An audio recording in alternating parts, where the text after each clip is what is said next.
Hi నమస్తే, welcome to VSK news TV.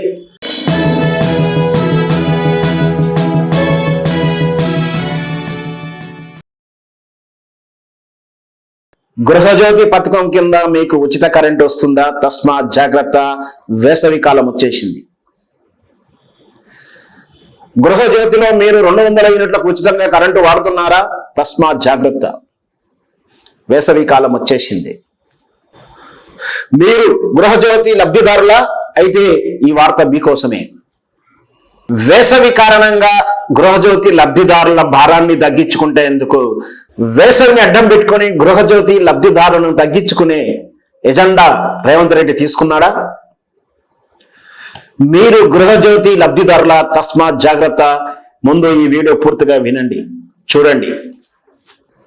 మనకు తెలుసు, తెలంగాణలో కాంగ్రెస్ పార్టీ ఎన్నికల ముందు వాగ్దానాలు ఇచ్చి 6 గ్యారెంటీలు అంటూ టోటల్గా 12 రకాల వాగ్దానాలు చేస్తూ అధికారంలోకి వచ్చింది. అందులో గృహ అవసరాలకు 200 యూనిట్లకు ఉచిత కరెంట్ ఇస్తాను అంటూ వాగ్దానం ఇచ్చింది, మహిళలకు ముఖ్యంగా. అయితే ఇది నామమాత్రం పథకం అంటూ కూడా ప్రతిపక్ష పార్టీలు విమర్శిస్తూ ఉన్నాయి.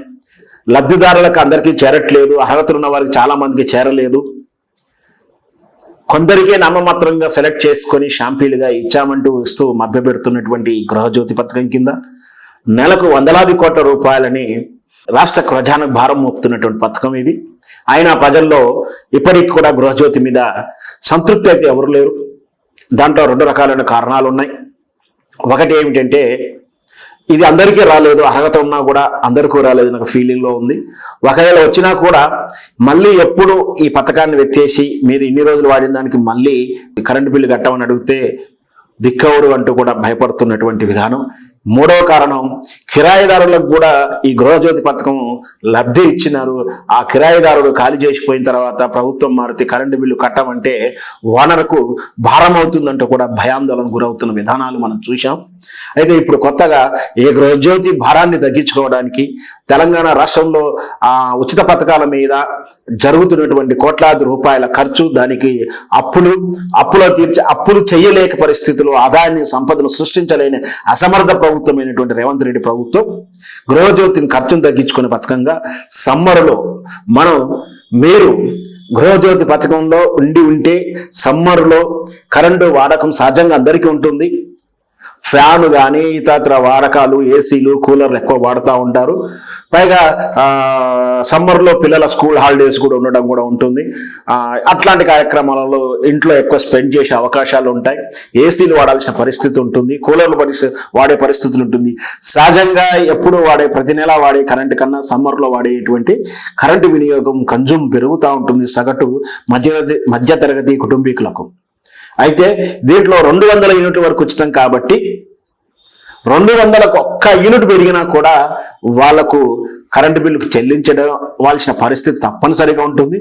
దాంతోపాటు ఇదే సాకుగా చూపించి ఈ గృహజ్యోతి లిస్టు నుంచి, లబ్ధిదారుల లిస్టు నుంచి వాళ్ళని రిమూవ్ చేయాలని కూడా ప్రయత్నం చేస్తున్నట్టు ఒక వార్త వస్తూ ఉంది. అంటే మీరు మీ కరెంటు కన్జ్యూమ్షన్ ఎప్పటికప్పుడు లెక్క చూసుకుంటుండండి. 200 యూనిట్లు కాకుండా మీరు ప్రయత్నం చేసుకుంటుండి, పర్యవేక్షిస్తుండండి.